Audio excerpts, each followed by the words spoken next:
It was snowing that Halloween. I was 14 years old and my friends had given up on trick-or-treating because of the cold. But I still wanted to go. I thought it would be fun, different, special. Biggest mistake of my life. The blizzard was so heavy I could barely see beyond 2 houses ahead. The streets were completely empty. Just me, the heavy falling snow, and the suffocating silence of an abandoned neighborhood.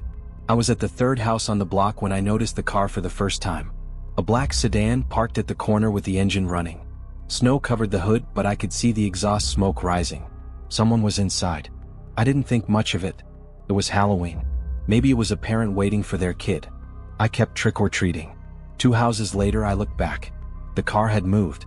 Now it was at the other corner, closer. Engine still running. Parked. Just watching.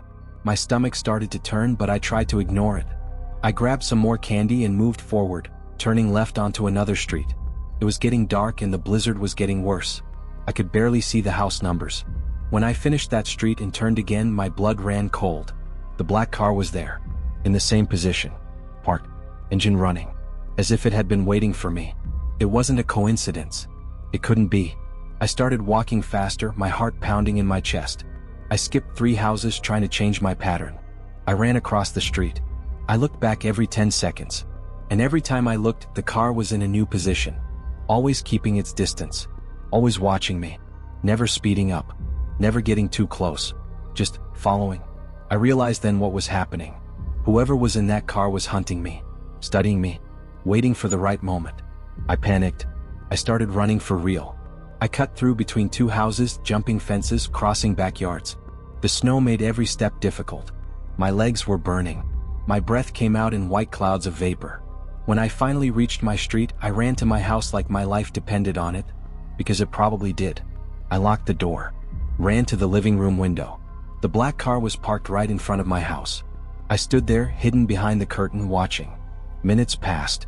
5, 10, 15. The car didn't move. Just sitting there, engine running, lights off. 20 minutes later, finally, the car slowly backed up and disappeared into the blizzard. I never told my parents. I didn't know how to explain it. It seemed crazy. The next day, I saw it on the local news. An 8-year-old child had been kidnapped in the neighboring area that same night. Witnesses reported a black sedan driving around the streets for hours. They never found the child. Never found the car. I was lucky. That child wasn't. The cabin was small, isolated, perfect for forgetting the world for a few days. It was in the middle of the forest with a lake behind it. The owner said I would be the only guest that weekend. Exactly what I wanted. The first night was peaceful. I made a fire, relaxed, went to bed early. Around 2 in the morning, I woke up to knocking on the back door. Light, polite. A male voice called from outside. "Excuse me? Is anyone there? I need help." I froze in bed. Who the hell would be there at that hour? The voice continued, "Please, I got lost on the trail. My phone died. I just need to use your phone." It sounded genuine. Desperate even. But something in me screamed not to open that door. I stayed silent. After a few minutes, the footsteps walked away. The next day I tried to forget. Maybe it really was someone lost. Maybe I should have helped. But on the second night, the knocking came back. Louder.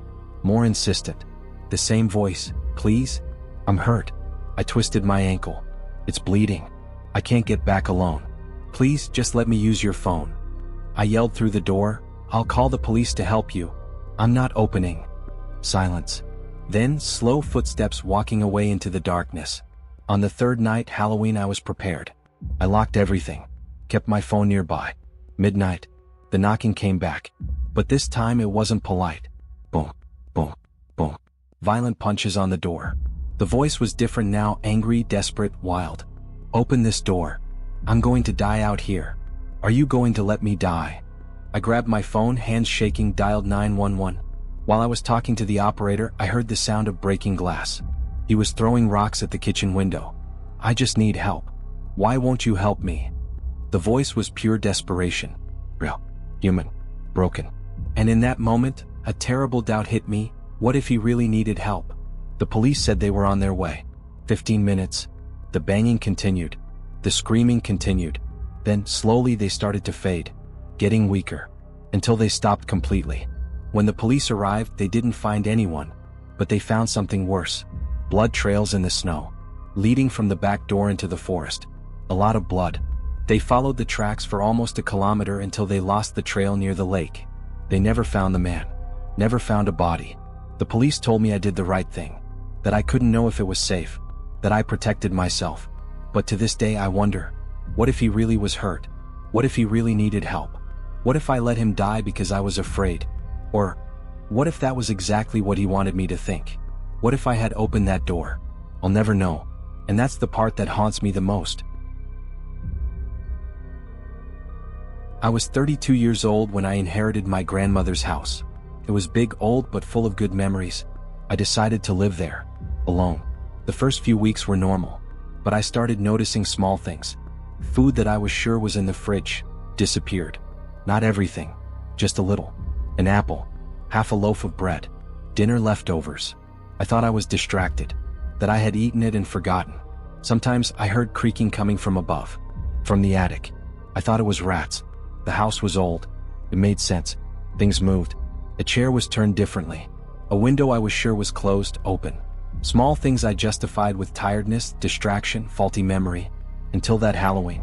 I was alone watching TV, handing out candy to the few kids who showed up. Around 10 at night, the street went silent. I locked the front door and went back to the couch. That's when I heard it. Creak, creak, creak. Footsteps. Clear. Distinct. Above me. In the attic. They weren't creaks of old wood. They were footsteps. Heavy. Deliberate. Someone was up there. My entire body froze. I sat there, staring at the ceiling, listening to the footsteps moving slowly from side to side. I grabbed my phone. Grabbed a knife from the kitchen. My mind screamed not to go up. To call the police. To run away. But I needed to know. I needed to see. I climbed the stairs slowly, each step creaking under my weight. The attic ladder was in the second-floor hallway. It was already open. The hatch was lifted. I never left that open. I climbed up, turned on my phone's flashlight, and I saw it. In the corner of the attic there was a nest. There's no other word. Dirty blankets piled up. Old pillows. Empty water bottles. Food wrappers, my food. Someone was living there. My stomach turned. My legs almost gave out. How long? Days. Weeks. Since I moved in? Then I saw something worse. A smaller hatch in the attic floor that I had never seen before. I opened it slowly, hands shaking. It led directly to my bedroom. A small hole hidden behind the wardrobe. You could come down. When I was sleeping. When I was vulnerable. I ran downstairs, locked the bedroom door, called the police. They arrived in 10 minutes. Searched everything. The nest was still there. But whoever it was gone. They found DNA. Fingerprints. Matched with a man who had gotten out of prison 3 months earlier. Exactly when I moved in. He knew the house. Had worked there years ago doing renovations. He knew about the hatches. The hiding spots. He planned everything. The police never found him. He disappeared.